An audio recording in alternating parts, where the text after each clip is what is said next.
como o Espírito Santo marcou o ministério terreno de Jesus de Nazaré. Sejam todos bem-vindos ao Projeto Pneuma.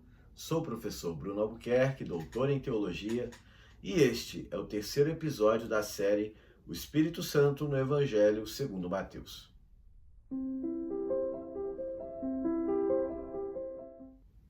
Neste episódio, quero tratar sobre um dos temas fundamentais que perpassam os evangelhos sinóticos, que é a recorrente menção ou referência a Jesus como servo de Adonai, como servo do Senhor, em referência aqui ao texto de Isaías 42, como também o capítulo 53, mais conhecido deste profeta, que fala sobre o sacrifício vicário, expiatório de Cristo por nossos pecados.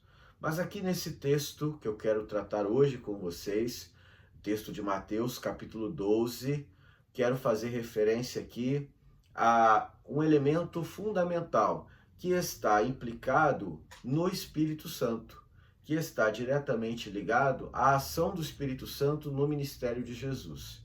E aqui fica a pergunta: por que o Espírito Santo está diretamente implicado nesta figura do servo do Senhor, que Mateus afirma categoricamente que é o próprio Jesus Cristo, é o próprio Jesus de Nazaré? Aliás, como já pude refletir com você nos episódios anteriores, nos primeiros episódios dessa série, Mateus procura sempre apresentar Jesus para uma comunidade judaico-cristã que tem a necessidade de provas bíblicas, de provas textuais, extraídas da Bíblia hebraica, obviamente, que comprovem que Jesus de Nazaré é de fato o ungido de Deus, o Messias que a comunidade judaica aguardava desde então. É muito importante aqui apresentar o texto de Mateus capítulo 12. Mateus 12, no verso 18, lemos Jesus sendo apresentado aqui na narrativa como o servo do Senhor, numa referência direta a Isaías capítulo 42, a partir do versículo 1. Mas aqui, contextualizando o capítulo 12 de Mateus, é importante considerar nesse momento da história, nesse momento da narrativa, a implicância de grupos judaicos que já foram vistos lá desde o capítulo 3, pelo menos, os fariseus e os saduceus. Esses grupos judaicos já estavam com uma certa implicância com as ações de Jesus, com as palavras, com os ensinamentos dele e o modo como ele cativava as multidões na Galiléia e outras regiões. Então, em Mateus 12, versículo 18, diz o seguinte, a menção aqui direta a Isaías 42. Vede o meu servo a quem sustento, meu eleito, a quem prefiro. Sobre ele porei meu espírito para que anuncie o direito aos povos, aos gentios, às gentes.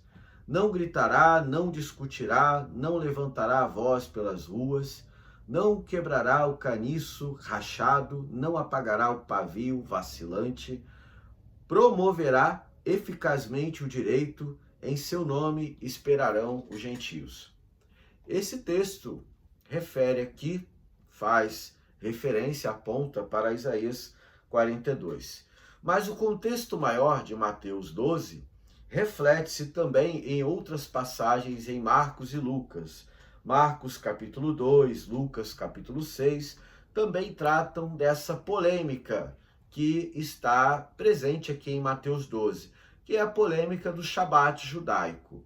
O Shabat é a prática religiosa que também faz parte da ética dos judeus. Até os dias de hoje, os judeus observantes no mundo praticam a guarda do Shabat.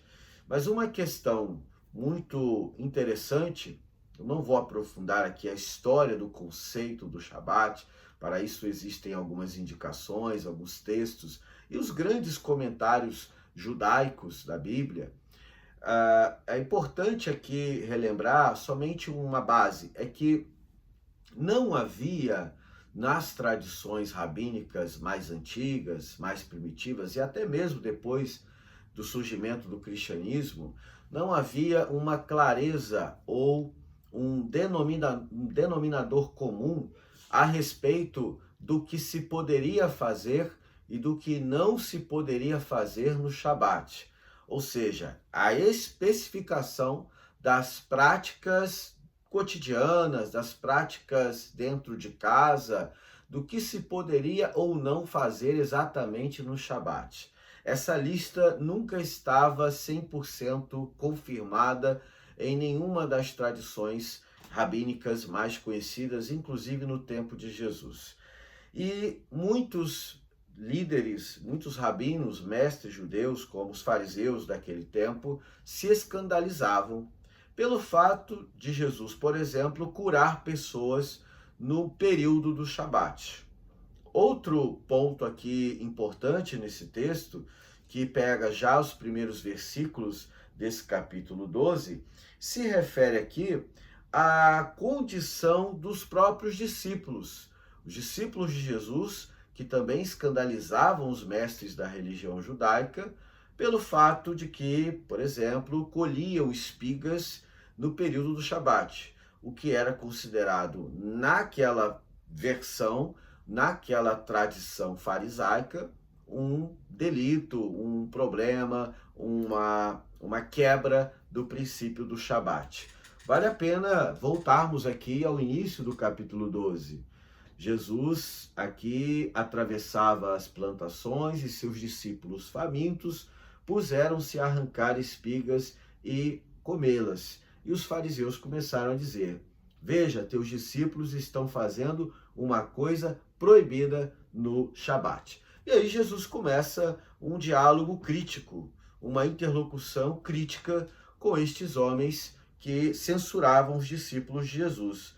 Jesus então responde com o relato do primeiro livro de Samuel 21, lá aquela história do rei Davi, ainda evidentemente antes da fama, Davi e seus homens que também não incorreram em delito em determinado episódio que, na interpretação da época, poderia ser considerado proibido ou uma quebra do princípio do templo.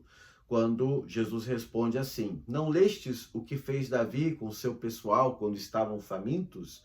Entrou na casa de Deus e comeu os pães apresentados que só os sacerdotes é permitido comer, não a ele nem a seu pessoal. Não lestes na lei que no templo e no sábado os sacerdotes violam o repouso sem incorrer em culpa? Versículo 5. Versículo 6. Pois eu vos digo que aqui está quem é maior que o templo. Se compreendesseis o que significa misericórdia quero e não sacrifício, não condenaríeis os inocentes, porque o Filho do Homem é o Senhor do sábado. Versículo 8 aqui, fechando essa primeira parte do capítulo. Interessante aqui notarmos como Jesus responde com autoridade diante daqueles homens.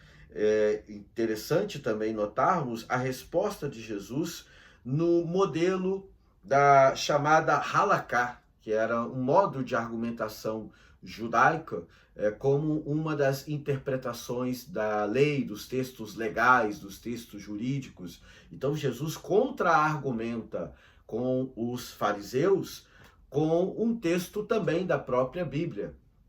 Enquanto os fariseus extraíam seus argumentos acusatórios a partir da Bíblia, Jesus também apresentou de maneira ainda mais convincente através de um texto de Samuel e também das prerrogativas de Levítico em relação aos sacerdotes. É notável aqui nós percebemos que os fariseus tinham argumentos, mas os argumentos deles não se sustentavam tão bem quando confrontados com os argumentos bíblicos de Jesus. É fundamental aqui entender que os fariseus estão dentro de uma determinada interpretação da Bíblia. Eles utilizam a Bíblia, mas a partir apenas de hipóteses, nesse caso do Shabat. eles não interpretam de forma objetiva, eles não confrontam textos e contextos, ou textos correlatos. Embora fossem mestres da lei e tivessem todo o respeito do povo, não conseguiam barrar os argumentos de Jesus que, nesse caso do Shabat e em todos os outros embates com os fariseus, utilizava-se de textos da própria Bíblia hebraica, da própria Tanar, para estabelecer aqui seus contra-argumentos. Jesus está dizendo que o ser humano não foi criado para a lei religiosa. A lei religiosa foi criada para servir ao ser humano, para organizar a vida do ser humano, para disciplinar o ser humano. Mas a disciplina religiosa jamais pode ser colocada acima da vida do sujeito, acima da vida, principalmente quando ela está correndo risco, principalmente quando ela está sob uma ameaça. E a fome ameaça a vida. Então, a lei religiosa não está acima da vida que corre o risco, que corre a ameaça, que está numa condição ameaçadora. Portanto, Jesus coloca o ser humano, porque quando ele fala filho do homem, ele está falando da humanidade. É importante colocar aqui o versículo 8, em que Jesus não está falando dele mesmo, está falando da humanidade. O Filho do Homem é o Senhor do sábado. Não só o próprio Jesus, mas toda a humanidade, da qual ele também faz parte, é Senhor do sábado. O homem é Senhor do sábado. Poderíamos traduzir também dessa forma. A própria Bíblia do Peregrino que eu utilizo aqui faz essa tradução mais direta, mais livre. O homem é o Senhor do sábado. Porém, literalmente, lá no texto grego, é o Filho do Homem, como a maioria das traduções coloca. Filho do Homem aqui é uma representação simbólica da humanidade, do gênero humano. Então, a vida humana, numa hierarquia aos olhos do Criador, a vida humana, a vida em geral, tem maior valor do que toda e qualquer lei religiosa criada no tempo e no espaço. Mesmo a lei de Deus, que é santa, que é boa, que é perfeita, ela também tem um limite diante da vida que está ameaçada. Esta tem prioridade no reino de Deus. E aí nós vamos observar que Jesus, em um outro momento deste texto, capítulo 12, ele se depara com um homem que tinha a mão ressequida, a mão paralisada. E Jesus vai curar este homem no mesmo período do Shabat. E aí nós vemos a passagem no capítulo 12 ainda, agora a partir do versículo 9. Dirigiu-se a outro lugar e entrou em sua sinagoga. Havia aí um homem que tinha uma das mãos paralisada. Perguntaram-lhe com intenção de acusá-lo se era lícito curar no sábado.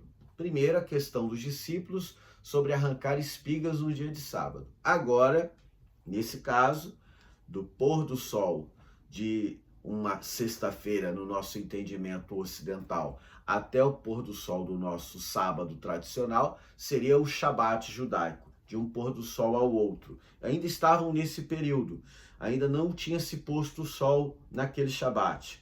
Então, era considerado ilícito curar pessoas, realizar qualquer tipo de trabalho, mesmo que fosse para curar alguém no dia do sábado. E aí Jesus respondeu: suponhamos que um de vós tenha uma ovelha e num sábado ela caia ou ela caia num buraco. Não a agarrará e tirará ela de lá? Quanto mais que uma ovelha vale um homem. Portanto, é permitido no sábado fazer o bem. Então, Jesus disse ao homem: estende a mão. Ele a estendeu e ficou tão sã quanto a outra mão. E aí Jesus pediu que guardasse segredo. Jesus pediu que não divulgassem aquela cena, não passassem adiante. Por dois motivos: para que não houvesse uma interpretação equivocada da sua missão e também para que não gerasse um certo espetáculo, diferente de algumas religiões e práticas atuais que adoram receber elogios e adoram o ambiente de espetáculo. aqui Jesus vai contra qualquer forma de espetacularização das suas práticas. Então, confirmando essa passagem, essa polêmica do Shabat, que Jesus vai exatamente na contramão do entendimento oficial, naquele contexto dos fariseus, então Mateus cita aqui Isaías 42, a partir dos versículos, os primeiros versículos desse capítulo. Importante aqui observar mais um texto prova, mais uma passagem que chamaríamos de texto prova, ou texto comprobatório, em que Jesus diz ou faz alguma coisa e o evangelista, o escritor, autentica isso que Jesus fez ou acabou de dizer através de um texto da Antiga Aliança, nesse caso, Isaías 42, em que cita a figura do Avedi. Quem é o Avedi? Avedi vem de Eved, ou Ebed, que é o servo. Avedi, meu servo. Meu servo, servo do Senhor, personagem enigmático que aparece a partir do capítulo 42 até o capítulo 53 de Isaías, em algumas passagens. Temos aqui no livro de Isaías, no segundo Isaías, como alguns teólogos gostam de chamar, a segunda parte do texto de Isaías, que pega do capítulo 40 até o capítulo 55, Isaías na primeira parte vai do 1 ao 39, a segunda parte do 40 ao 55 e a terceira parte do 56 ao 66. Então, primeiro, segundo e terceiro Isaías é a divisão que os exegetas, em sua grande maioria, costuma fazer em relação a esse texto. Então, na segunda parte de Isaías, chamado segundo Isaías ou Deutero Isaías, o profeta menciona pela primeira vez, aqui no capítulo 42, também citado por Mateus, o servo, o meu servo. Servo de quem? O servo do Senhor. Porém, há muitas divergências quanto à identidade deste servo do Senhor. Isaías 42, do verso 1 ao 9, nós temos uma primeira referência, um primeiro cântico. Na verdade, esses textos têm uma característica poética no hebraico de Isaías, e é notório que aparecem 4 cânticos com essa temática do servo do Senhor, do meu servo, do servo de Adonai. Isaías 42, do verso 1 ao 9, é o primeiro cântico do servo. Na segunda referência, nós temos o capítulo 49, do verso 1 ao 13, é o segundo cântico. O terceiro cântico está no capítulo 50, do verso 4 ao 11. E o quarto cântico e último dessa sequência começa no capítulo 52, verso 13, e termina no capítulo 53, verso 12. E dentro desse quarto cântico tem aquela famosa passagem que afirma que verdadeiramente este servo tomou sobre si as nossas dores, o castigo que nos traz a paz estava sobre ele, pelas suas pisaduras, pelas suas chagas, pelas suas feridas nós fomos sarados. Então, quem é este servo sofredor, que inclusive sofre e entrega a sua vida como um sinal que beneficia outras pessoas ou o povo de Deus como um todo? Muita gente vai acreditar que este servo do Senhor é o povo de Israel como um todo. Essa é a posição de diversos rabinos judeus, inclusive na Idade Média, e até alguns comentaristas como o José Luiz Sicre, neste livro de Davi ao Messias. Esse texto, inclusive, já mencionado em um episódio anterior, neste livro sobre textos básicos da esperança messiânica, o autor, o comentarista, um padre espanhol de grande respeito acadêmico, ele se posiciona em favor dessa primeira hipótese, de que o servo do Senhor aqui é uma representação simbólica da nação de Israel como um todo. Há outros rabinos e exegetas cristãos e também historiadores, intérpretes da Bíblia hebraica, que pontuam que se trata não de todo Israel, este servo, mas um símbolo do remanescente justo de Israel. Daqueles, apenas aqueles que foram fiéis à Torá, à lei de Deus, durante o exílio babilônico. Numa terceira hipótese, fala que este servo representa um enigma a respeito de uma figura específica da história judaica. Como é o caso de Isaías, poderia ter sido o rei Ezequias, poderia ter sido Moisés, poderia ter sido Davi ou algum descendente de Davi. Claro que também não teríamos condições de delimitar qual personagem exatamente nessa terceira hipótese. E a quarta hipótese fala do Messias, o ungido. Um primeiro Messias, na verdade, não o próprio Messias, mas uma espécie de algum profeta que prepararia o caminho para o Messias definitivo. Na verdade, seria um Messias provisório, este meu servo, que se doa, que sofre. Quando, na verdade, Jesus, em sua vida, apresenta um sacrifício que é vicário, um sacrifício que é expiatório, que é substitutivo. Esta é a interpretação cristã do sacrifício de Cristo, que ele realizou ao longo de toda a sua vida, se doando pelos outros, curando as pessoas, sofrendo por amor da humanidade, até mesmo a morte de cruz. Como Paulo escreve aos Filipenses, que ele foi obediente até a morte, e morte de cruz. Esta expiação, inclusive, era algo impensável dentro dessas interpretações diversas do judaísmo em relação a este servo do Senhor. Nenhuma dessas interpretações poderia prever que o Messias ou que este servo pudesse realizar um sacrifício vicário. Este sacrifício do servo do Senhor, em todas as interpretações judaicas, é um sofrimento por causa dos pecados, mas não no lugar dos pecadores, jamais como substituição dos pecadores. Porém, Jesus realizou exatamente desta forma o sacrifício, de se entregar por nós, em nosso lugar e em nosso favor. Isto é, um sacrifício vicário. E onde entra o Espírito no fim dessa história? O Espírito aqui é aquele que plenifica o Messias. O Espírito é aquele que, de fato, oferece essa condição de servo do Senhor, que habilita o Messias, que é Cristo Jesus aqui, habilita o Messias para realizar a sua obra com perfeição, completude e plenitude. Note que esse texto apresenta aqui no verso 17, na prévia de Mateus, que assim se cumpriu o que o profeta Isaías anunciou. Quando Mateus utiliza, o texto grego utiliza o verbo cumpriu, ele usa a expressão grega plerosai, esta expressão grega que fala do cumprimento, na verdade é a completude, é o ato de se completar algo que estava em vias de se completar, algo que estava aguardando a sua completude, aguardando a sua plenificação, a sua plena realização. É disso que trata aqui o Espírito Santo.